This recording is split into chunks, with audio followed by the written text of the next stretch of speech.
Olá, turminha! Hoje nós vamos estudar História, página 10 da apostila, tá?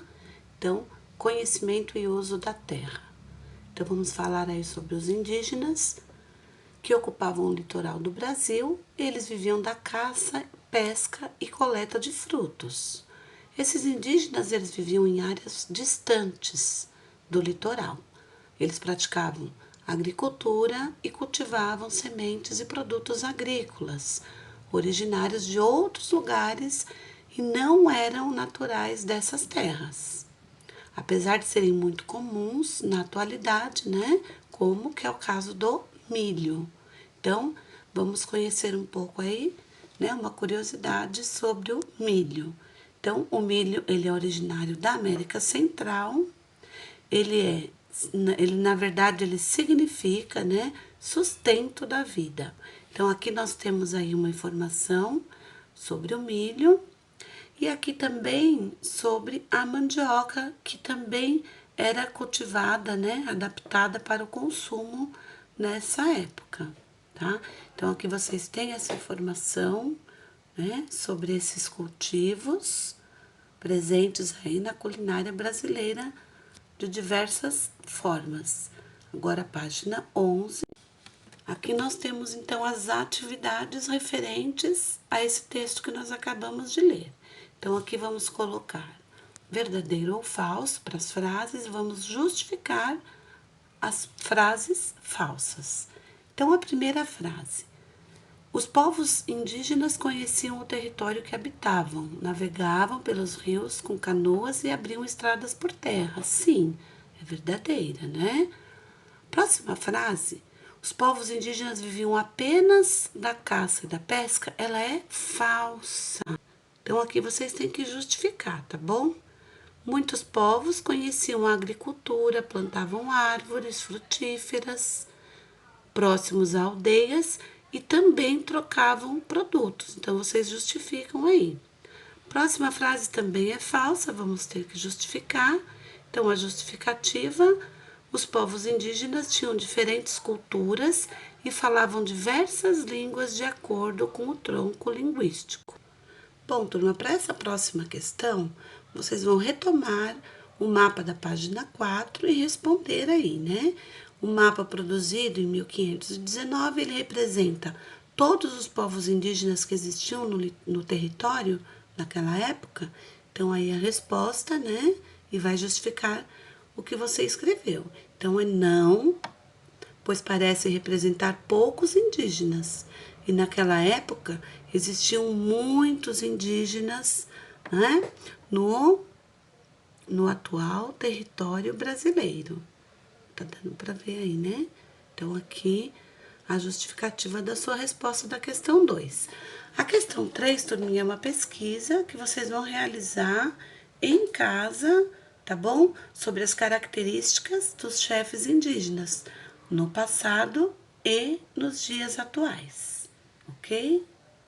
Aqui na página 12 é a leitura do texto Povos vindos do além-mar para o atual território brasileiro. Bom, quando os europeus chegaram à América, eles deram ao lugar o nome de Novo Mundo. Os portugueses foram os primeiros europeus que ocuparam o atual território brasileiro. Depois de muitos anos, outros europeus também vieram para essas terras. Eles vieram em busca de riquezas, certo?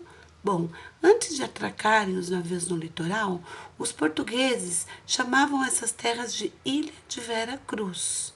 Mas, ao reconhecerem o território, perceberam que a terra era muito extensa, bem maior que uma ilha. Bom, os portugueses que ocuparam principalmente as terras próximas ao litoral, né? Dessa maneira, eles podiam o quê? Eles podiam proteger as terras de invasões e também tinham maior acesso às embarcações, né? Que vinham e voltavam da Europa. Então, aqui vocês têm aí a explicação sobre esses povos que vieram, né, e ocuparam o território brasileiro. Aqui nós temos a imagem, né? Então, a imagem também tem aí uma etiquetinha falando um pouquinho sobre as caravelas. E aqui no Você Sabia, as tentativas de cultivo de cana-de-açúcar, né, que é o vegetal qual é possível produzir o açúcar, não deram certo na Europa. Entretanto, por volta de 1530, os europeus descobriram que o clima do Brasil era propício para o plantio da cana. Então, o açúcar ele era muito valorizado na Europa. Então, aqui é uma curiosidade aí sobre o plantio da cana-de-açúcar. Na página 13, mais um pouco do texto, né? Falando aí dos portugueses, que foram os primeiros a navegar por lugares distantes, tá? Então, essas viagens, né, eram muito custosas. No entanto, com o tempo, outros reinos também se interessaram a explorar esse lugar. Os franceses, por exemplo, se interessaram em extrair o pau-brasil e comercializá-lo na Europa. Bom, o pau-brasil era muito valorizado na Europa. Quais os motivos? A madeira era de boa qualidade, a seiva da árvore, eles usavam essa coloração vermelha da seiva para tingir os tecidos. Então, por isso que o pau-brasil era muito valorizado. Aqui vocês têm imagens, né, dessa época, então, da tinta extraída do pau-brasil, que servia para tingir as roupas, né? O núcleo aí do pau-brasil, né, que era um avermelhado da árvore. O pau-brasil ele era levado para a Europa, onde eram produzidos artigos considerados de luxo, portanto, eles eram vendidos por um preço muito alto. Portanto, né, por isso que o pau-brasil era tão valorizado, ok? Aqui nós temos mais um pouquinho de informação sobre a tinta vermelha, né? Como que eles faziam para produzir essa tinta vermelha. E na página 14, nós temos a atividade referente a essa leitura.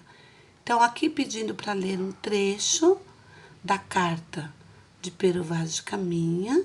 Então, vocês têm que ler o trecho e responder aí as questões. Qual foi o primeiro nome dado ao atual território brasileiro? Então, o primeiro nome que o Brasil levou, né, era Terra de Vera Cruz. Aqui para assinar, a alternativa que melhor corresponde ao trecho, águas são muitas, infinitas. Então, em tal maneira é graciosa que, querendo-a aproveitar, dar-se-á nela tudo, por causa das águas que tem. Então, vamos ver qual a alternativa que melhor corresponde a esse trecho. Então, é a segunda opção. Pero Vaz de Caminha observou que a terra era muito fértil e que nasceria tudo aquilo que nela fosse plantado.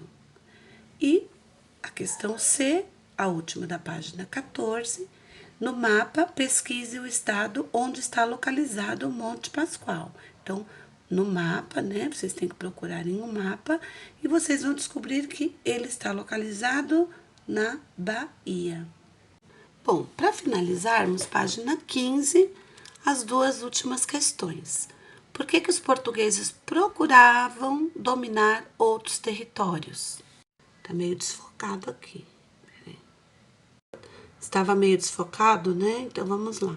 Produtos diversos para comercializar, terras e fiéis para a Igreja Católica. Então, essa é a resposta da 2.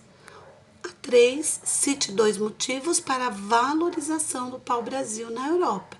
Então, nós tínhamos visto lá anteriormente, né?